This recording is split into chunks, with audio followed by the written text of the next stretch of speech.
There is a hot debate going on about return to office. There's a pitched battle between management who says you need to be in 3, 4, sometimes 5 days a week. And if you're not signing up to go hard, then we don't want you as part of our team. And on the other hand, we have employees saying, look, it's been 3 years. I am highly productive working remotely, and there's no way I'm coming back into the office. And if you force me to, well, first I'm going to just not show up, and then I'm going to search for a job elsewhere where they get it. Whew. This is sort of the debate of our time as we are transforming the future of work and figuring out what things are going to look like. So the problem is that a lot of this argument is centered around the notion of productivity. So managers are saying, well, you can't be productive if you're working from home, or at least I can't tell if you're being productive, and I can't give you the stink eye if I catch you playing solitaire, which I used to be able to do when I could manage by walking around. So managers are making the case that there's just not the right productivity if people are working remotely. And employees are saying, are you kidding me? I can be way more productive without all the distractions. And frankly, I've been devoting a lot of the time I'm saving in commuting in working. So you're getting me more hours a day than you would if I had to, sit on a bus for 2 hours. Well, the research has actually answered this debate for us, so I'm not sure why it's still going on. The research shows us that people can be equally, and in some cases, more productive when they work remotely. Fewer distractions, more time committed to the work. So we're getting a lot more for a paycheck than we would if people were coming into the office. That debate is kind of done, but somehow it just won't die. But what's actually happening, and the reason that nobody's moving off this pitched battle of productivity, is that the true fight is for control. Managers, I'm not sure managers ever really had control, but it felt like they had control when people had to march into the office and they could see how many hours they were at their desk and see what was on their screen. It wasn't real control, but at least they felt like there was control. But in this new scenario, workers have so much more control, at least those of us who work in the knowledge economy and have been working remotely for a few years. We have control over all sorts of things, and these things matter. So if you are a manager who doesn't empathize and understand why employees are fighting to stay remote, then you need to really work on your empathy. You need to think about it. So imagine an employee who has young children and maybe elderly parents, people they need to care for. What it used to be is that if you need to take somebody to a doctor's appointment, you used to have to take a vacation day to take somebody to a doctor. Sitting in a pediatrician's waiting room with snotty, infectious kids is hardly what I would call a vacation day. In remote work, your kid, your parent, whomever is probably a lot closer at hand. You can nip out for an hour, go to the doctor, and just tack that time on before or after your day without having to take a vacation day. That's worth fighting for. I get it. It's all sorts of other control too. For me, I know this is silly, but there's research that shows that women perform more poorly in offices of the temperature that we tend to like to keep them. Women do much better when the temperature is about 2 degrees higher. So for 3 years, we've all had control over the thermostat. We've had the benefit in productivity of actually being warm enough, not feeling like our body telling us that we are at risk of freezing to death and making it harder to focus. Now, of course, as I say that, I'm sure some of you are thinking, oh, it's finally been cool enough. I've been able to turn down the thermostat. Well, whatever it is, you've had control. And it gets even more profound than that. If we think about people with neurodiversities, they've been able to create an environment that suits them. Maybe it is multiple screens. We know that many people with neurodiversities don't take in information orally as well. And the shift to having more things in Slack or on Teams and asynchronous communication has made it much easier for them to process information and to contribute. We know that people with disabilities, I had a wonderful conversation fairly early on in the pandemic with a participant in a leadership development program who's visually impaired. She said, this pandemic has been the best thing ever for me because I'm at home with all of my assistive technologies. When people have to send files in, I have all the tools. I'm taking in more information and contributing more now than I ever have. And it comes even to diversity and inclusion.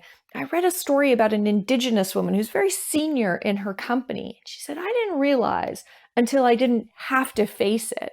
I didn't realize how many microaggressions I faced in my average work week. 2 or 3 times every week, someone would come up to me and start treating me as if I'm the administrative assistant or the receptionist. And it just wears away at your self-esteem at some point, or your sense of justice in the world. So with remote work, she hasn't had to face that in a long time.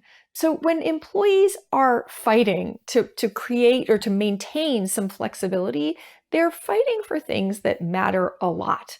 So we need way more empathy about that. The next piece of the puzzle, so if we're fighting about productivity when that's not the issue, but we're actually wrestling for control, and control matters a lot, the next thing we have to get clear on is that employees aren't making a totally ingenuous case either, because they say, well, I'm just as productive at home. But that's only true if we define their performance in terms of their own checklist of individual tasks. And I don't think that's why we have people on teams in organizations. At least it's not the whole equation. So what we need to do, managers, pay attention. We need to start defining performance beyond just an individual set of tasks or objectives. When you are a member of an organization, you're a member of a community.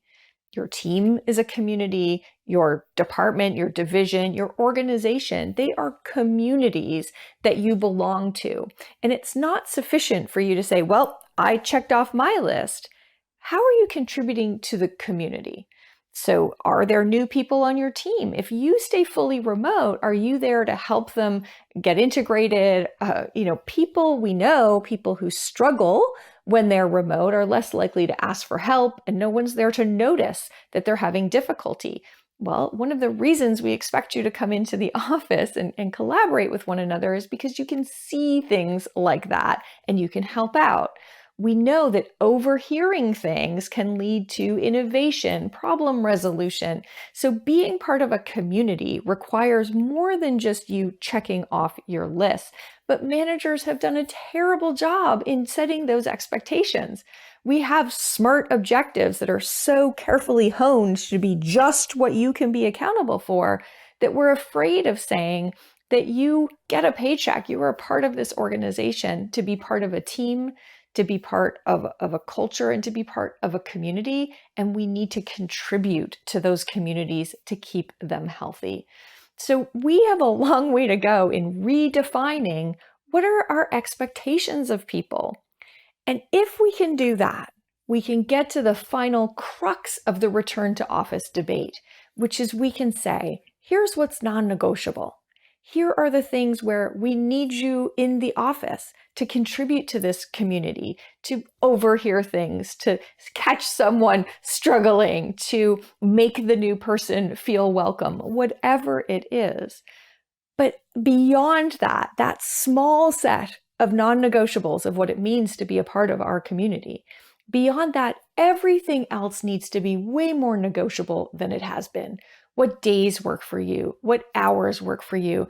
Can we change the setup of your desk so it's more conducive to the way you work and how you think? Can we create blackout periods in your day so you can actually get into flow and not be constantly distracted? Can we change? Can we have anchor days where there are days where we're not expected to be productive on our individual tasks, but we are expected to collaborate, chat with one another, connect?